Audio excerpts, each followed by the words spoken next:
Hi, this is Katie Gamble with Clarksville's Conversation and Clarksville Now, and I'm here with Chris Smith for another interview with some of our candidates for City Council. All right, and in Ward 8, we have Wanda Allen and Faye Hobson. And joining us today is Wanda Allen. And we'll just jump right into the issues. Ms. Allen, what would you say is how would you define good growth in Clarksville? So when we're looking at growth, I think that Clarksville is an amazing city. I'm running for city council because I feel like it's an amazing city and there are things that are going really great here in this city. However, when it comes to growth, we are growing faster than our infrastructure is growing. So with that being said, I think that the biggest thing we need to do is look at a more managed growth. And when I say managed growth, I mean that we need to have a commission where our developers and our city are on this commission together, and they are looking at, this is where we want to develop.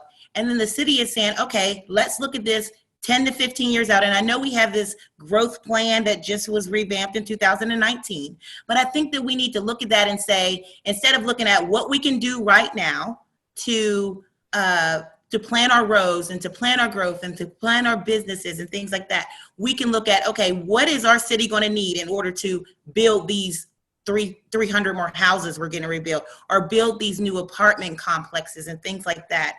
One of the things that I want to talk about is there's been many studies and plans formulated, but what you see is a lack of implementation. I mean, I know I've noticed that I've seen some great plans come through the council, and then you look at it and it's like, well, when is it going to happen? Why is this just sitting on the shelf, right?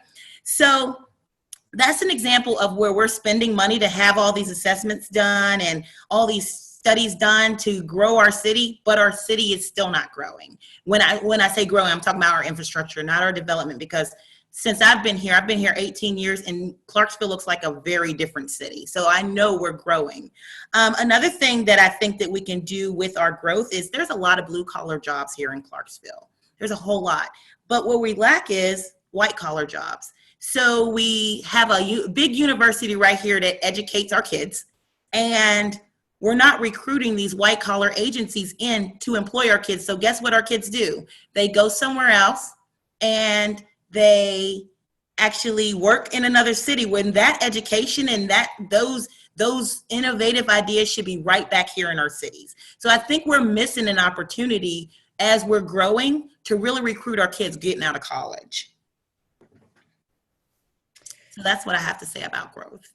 So with growth comes traffic issues, and that's kind of a hot topic. So Yes. What are your thoughts on how we can tackle the traffic issues, not just in your ward, but in Clarksville as a whole? Okay, so when it comes to traffic, I know with me and traffic, that is a hill in my side, I'm telling you. And what used to take me 15 minutes to get to work, I work on Fort Campbell. So what used to take me 15 minutes to get to work, it now takes me almost 45 minutes to get to work. And then getting home, it takes a little bit longer. And I just have to jet straight up Tiny Town to get home. So with our roadways, I think that we could look at a lot of our roadways in Clarksville are state roads, right? So with our roadways, I think that we could look at maybe putting some city funding into, if we commit some city funding into our state roadways, then those roads go up as a priority on the list. And if we were able to do that, we could get things done a little bit faster when it comes to traffic and things like that. Another thing that I think is that we should do a synchronization of our lights. I think that they do them often. I remember a while back, they did a synchronization of the lights on Boot Hill, where we know that traffic was really bad out there. They did a synchronization and it made traffic flow much smoother. So I think that we need to do that on a continuous basis, evaluate what's going on at these different places where there's high traffic. And then we need to go ahead on and synchronize those lights to where that traffic can flow more freely. Traffic is a big issue on my side of town. I don't know I call it Tiny Town 500, because you're either speeding or you're stopping. I really don't know, but traffic is so heavy down there. There's always fatal accidents and things like that. So I think as a city, we could do more to make sure that the flow of traffic is going, but they're still going to have to stop here and there. There's no reason why I should be able to do 70 down Tiny Town without a light stopping me at some point. I also think that we could up public transportation a little bit. I am from Maryland originally, and we use our public transit system a lot. And not that people don't have cars and things like that, but because it's just easier to get around town. So we can ramp that up, come up with a few more routes in our city to kind of help circumvent a lot of the cars on the street. That would help our environment so much, and I'm really into our environment. It would help our environment. It would help traffic move smoothly, especially if we can find a way to use that public transportation as an incentive. Like, okay, if you're going to work today and you can take public transportation, this is an incentive for you to take public transportation versus driving your vehicle, to kind of make traffic flow more smoothly. So that's what I have to say about, and traffic assessments, doing continuous traffic assessments to ensure that we're looking at real-time traffic, because one week it may be that traffic's not flowing really heavy on this road for some reason, but then the next time it's, this is a place we need to focus on. And I don't think we're taking that focus in our city.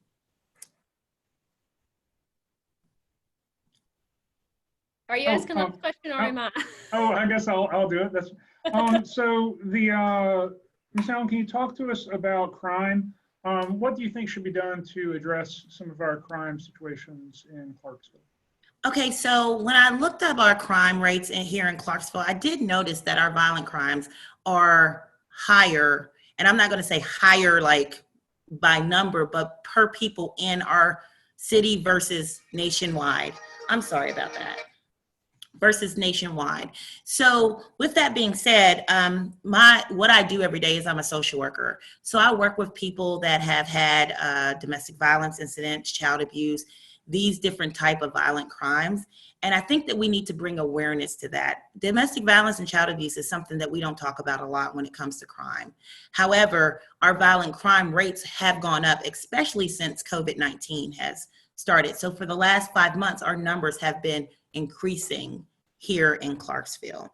So what I would say is we need to do a little bit more awareness when it comes to domestic violence and child abuse, and let people know how to report, when to report. If they see something, it's better to report than a child just be left out there by themselves. Another thing that has gone up is burglary here in Clarksville. I know here in our ward, we have had an issue with rummaging through cars in the middle of the night.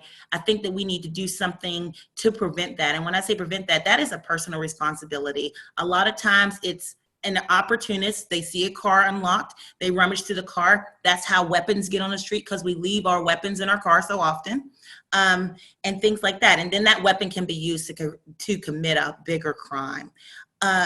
Community policing. And when I say community policing, I'm saying the police getting out in the neighborhoods, getting to know, do some walking, getting to know the community. So when it's time to report a crime, you know the officers that are coming to see you. You know that they're there to help you and not harm you, because a lot of people don't want to report. If there's a neighbor across the street that's going through something, they might be afraid to report that there may be illegal activity going on across the street. But if we have these officers in our neighborhoods and we know our officers and we know we're protected, I think that we can bring the crime rates down a lot that way. Well, those were the 3 questions that we had for you. We just want to thank you for taking a leadership role to push our community forward. I think we all agree that we love Clarksville, and it's going to take people like you making a difference to get us to where we need to be. So thank you. Thank you very much. And to learn more about the candidates, about Ms. Allen, Ms. Hobson, you can look at clarksvillenow.com, where we have the biographical information on all the candidates and photos of them for everybody to see before they go vote. Thank you.